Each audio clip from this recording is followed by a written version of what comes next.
Tuhan, senang ada di tengah-tengah bapak-bapak dan teman-teman pelayan. Puji Tuhan, kita bersyukur kalau Tuhan izinkan kita masih beribadah dan mempermuliakan nama Tuhan.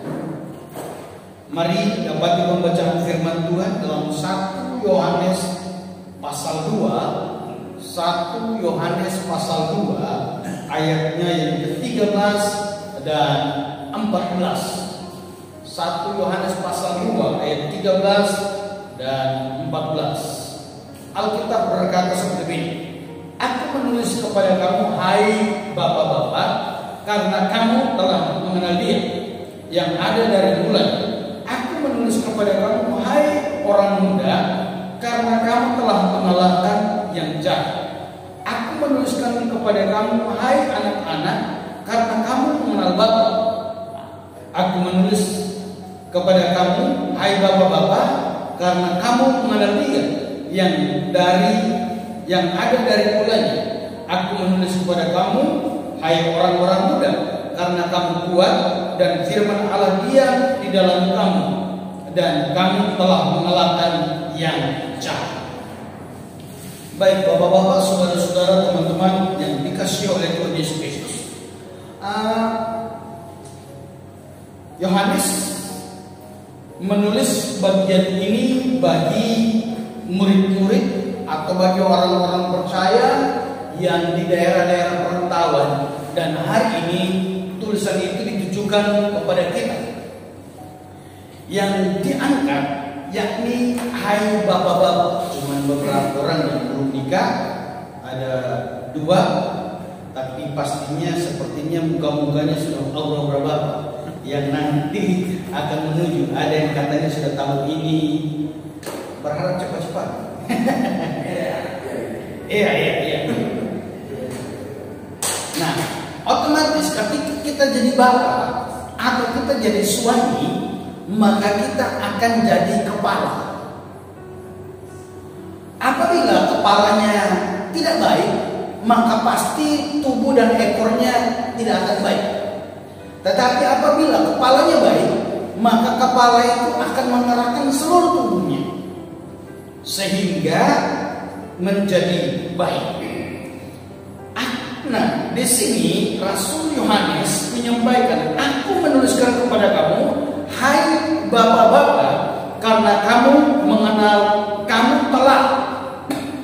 telah mengenal Dia yang ada dari mulanya. Ayat 14 bagian B-nya, aku menuliskan kepada kamu, hai bapak-bapak, karena kamu mengenal Dia yang ada dari mulanya. Di sini 2 kali dia menekankan kepada bapak-bapak. Karena kamu telah mengenal Dia. Kamu telah mengenal Dia. Saya coba cari tahu kata mengenal di sini itu sama dengan bergaul kali, punya hubungan yang dekat. Bergaul kali, punya hubungan yang dekat. Bisa jadi makan bisa satu piring, bisa jadi kopi satu gelas, bisa 2 orang minum sama-sama. Karena saking dekatnya, bersahabat dekatnya, bergaul kali, bergaul dekat, maka saya berjudul seri malam hari ini, mari bergaul kali dengan Tuhan.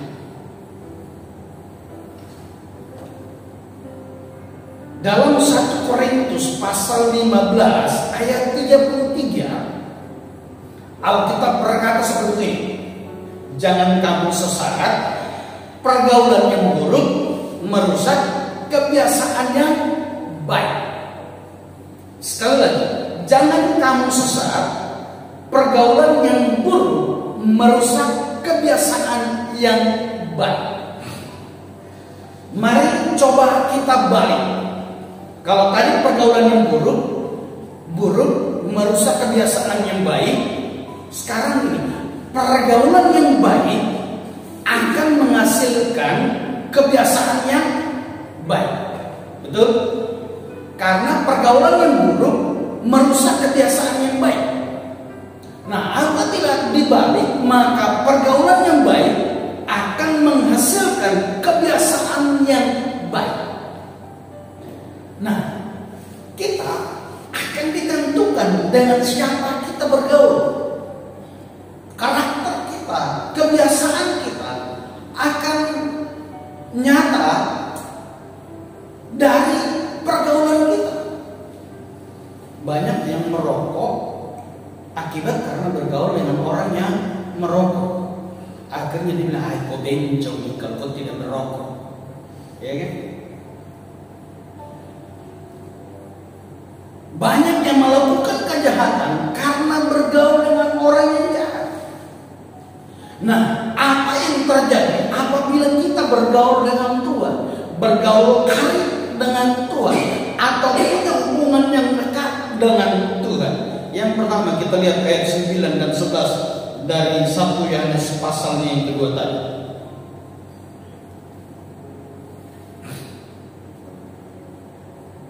Ayat 11, baca dari ayat yang 10 sampai 12.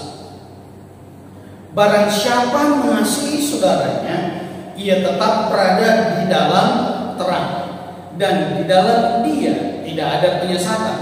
Tetapi barang siapa yang membenci saudaranya, ia berada di dalam kegelapan dan hidup di dalam kegelapan.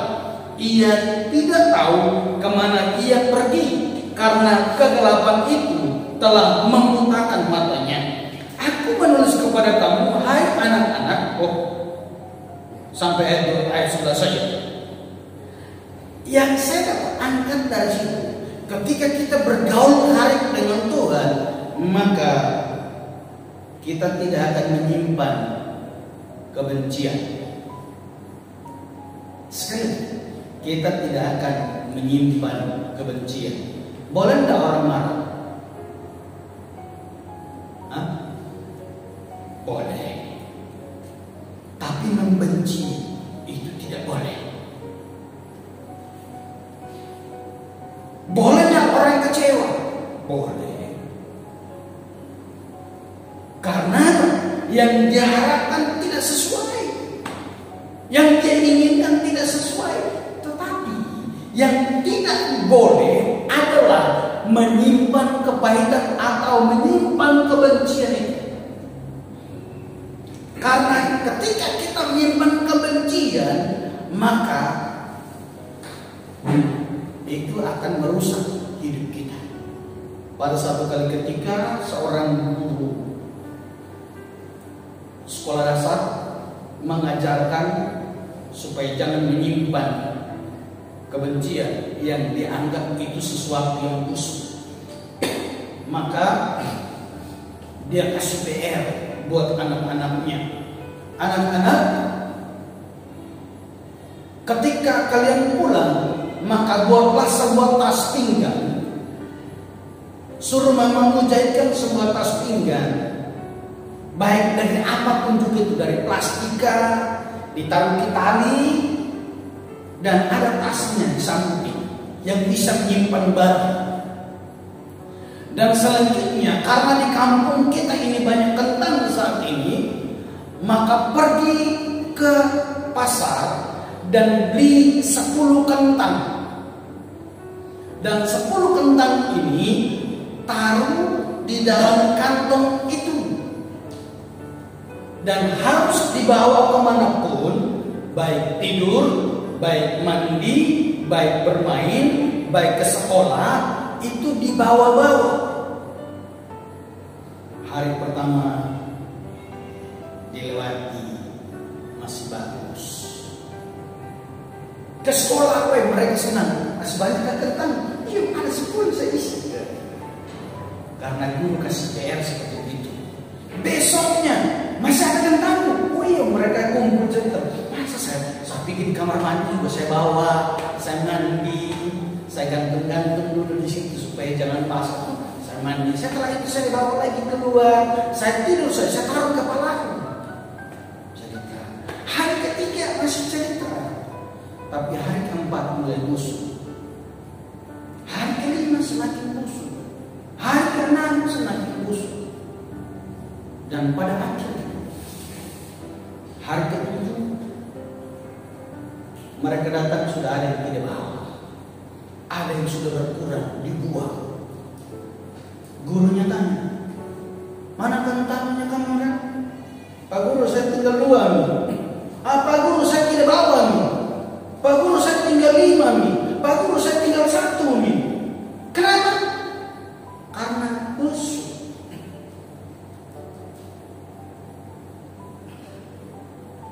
Ketika kita membenci awal seperti kita bahagia. Kalau sudah mulai tersimpan, emosi tersimpan, kayak enak sekali. 1 tahun, 1 bulan enak, 2 bulan enak, 3 bulan enak, 4 bulan enak, bertahun-tahun. Itu semakin merusak iman kita, semakin merusak hati kita, sehingga yang muncul ketika kita dengar namanya kebencian yang muncul. Kembali ayat tadi, barang siapa mengasihi saudaranya, ia tetap berada di dalam terang. Artinya ketika kita semakin membenci, maka seperti kita ada dalam gereja, tetapi kita semakin masuk ke dalam kegelapan. 1 tahun oke, 2 tahun kita semakin tenggelam ke dalam kegelapan itu, 3 tahun semakin tenggelam ke dalam kegelapan, dan pada akhirnya dalam kegelapan itu kita sudah tidak dilihat. Kenapa? Karena kita ada dalam kegelapan. Maka orang boleh marah, boleh kecewa, itu pasti. Tetapi jangan simpan kepahitan, jangan simpan kebencian. Amin. Kebencian harus diampuni, kebencian harus dilepaskan, dan biarkan hati kita penuh dengan kedamaian. Tetapi barang siapa membenci saudaranya, ia berada dalam kegelapan dan hidup di dalam kegelapan. Ia tidak tahu kemana ia pergi, karena kegelapan itu telah membutakan matanya. Mari, kalau barangkali ada benih-benih kebencian, saya berharap firman Tuhan sampaikan, jangan hidup dalam kebencian. Karena ketika kita hidup dalam kebencian itu, sama dengan kita ada dalam kegelapan, dan kegelapan itu membutakan kita sehingga kita tidak tahu lagi yang mana terang, mana gelap. Tapi biarkan kita hidup dalam terang dengan saling mengampuni. Amin. Yang kedua, kita baca ayatnya yang ke-15 sampai 17. Janganlah kamu mengasihi dunia dan apa yang ada di dalamnya. Jikalau orang mengasihi dunia, maka kasih akan Bapa tidak ada di dalam orang itu. Sebab semua yang ada di dalam dunia, yaitu keinginan daging dan keinginan mata serta gangguan hidup, bukanlah berasal dari Bapa, melainkan dari dunia. Dan dunia ini sedang lenyap dengan keinginannya, tetapi orang yang melakukan kehendak Allah tetap hidup untuk selama-lamanya. Yang kedua, berbalik dari kasih akan dunia dan berbalik dari kasih akan dunia kepada kasih akan Bapa. Kita memang masih ada di dunia, dan keinginan, kebutuhan itu selalu ada. Tetapi mari kita jangan mengasihi dunia, karena ketika kita mengasihi dunia, maka kasih akan Bapa itu tidak ada dalam diri kita, atau kita tidak punya kesempatan untuk mengasihi Tuhan lebih.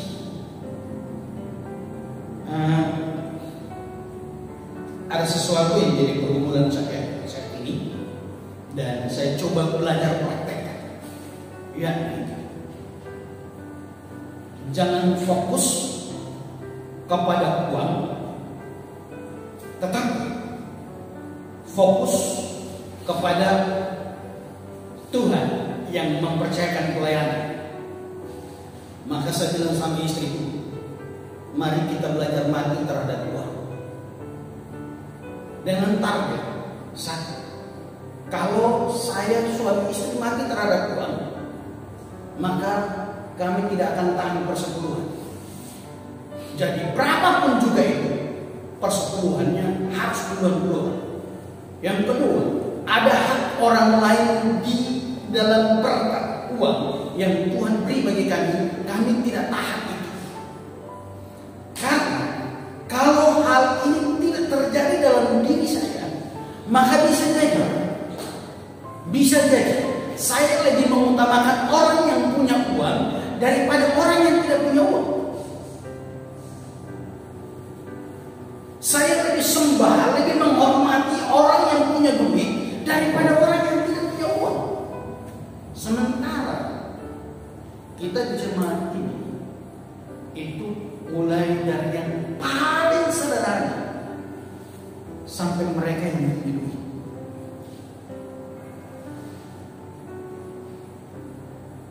Nah, inilah berbalik dari kasih akan dunia, fokus kepada dunia ini dan fokus kepada Allah.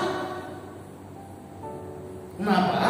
Karena kalau saya mengasihi dunia, maka Alkitab bilang begini, keinginan dunia itu adalah keinginan mata, ayat berapa? Keinginan daging, keinginan mata, serta keangkuhan hidup. Kalau saya fokusnya kepada dunia, mencintai dunia ini, maka keinginan daging itu terus ada. Pengen dihormati, pengen dihargai lebih. Ya. Jadi ketika kita ada dalam sebuah perkumpulan, sepertinya kenapa saya yang paling hebat sini, tidak disuruh begini.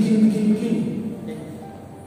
Tapi belajar dari sini, mengasihi, jangan mengasihi dunia, tetapi mengasihi Bapa. Keinginan matanya kita kalau lihat barang bagus, wah, tidak bisa dilepaskan. Itu karena mengasihi dunia. Dan selanjutnya keangkuhan hidup, kita pengen lebih. Bahkan tidak ada pun juga kita sombong. Ini namanya keangkuhan hidup. Tetapi coba kita mengasihi, berbalik dari kasih akan dunia ini dan mengasihi Tuhan, maka kita akan berkata, semua yang ada itu karena Tuhan. Apapun juga yang saya capai itu karena Tuhan. Saya bisa seperti ini, saya bisa seperti ini, itu karena Tuhan. Saya bisa hidup seperti ini, saya bisa makan, saya bisa pakai, itu karena Tuhan. Saya bisa jadi seperti ini, itu karena Tuhan, bukan karena pencapaian saya. Maka mari bergaul dengan Tuhan, supaya kasih akan dunia ini hilang dan kita mengasihi Tuhan lebih. Kita bilang cukup ada makan, minum, pakai, mari belajar bersyukur. Kalau Tuhan kasih lebih lagi puji Tuhan. Tapi kalau Tuhan kasih pas seperti ini, mari kita tetap bersyukur. Saya suka bilang, mari nikmati hidup. Nikmati dengan cara bersyukur. Banyak orang tidak menikmati hidupnya. Semua ada, tetapi di mana-mana mengeluh. Semua dia bisa makan, dia bisa beli sepatu baru, dia bisa beli baju baru, dia bisa beli tas baru, tetapi di mana-mana mengeluh. Ada apa ini? Padahal semua ada. Makan minum ada. Tapi di mana-mana mengeluh. Kenapa? Karena dia tidak menikmatinya dengan cara bersyukur. Ketika kita berbalik dari kasih akan dunia ini kepada kasih kepada Bapa, maka kita akan menikmati kehidupan kita. Berat, ringan hidup kita. Kalau kita nikmati, kita bersyukur, maka pasti kita akan menikmati. Puji Tuhan. Dua hal sebagikan bagi saudara. Kalau kita bergaul dengan Tuhan, maka kebencian itu akan hilang dari dalam diri kita. Kalau kita bergaul dengan Tuhan, maka kasih akan dunia akan hilang, dan kasih kepada Bapa itu semakin nyata dalam kehidupan kita. Aku mengasihi Engkau Tuhan.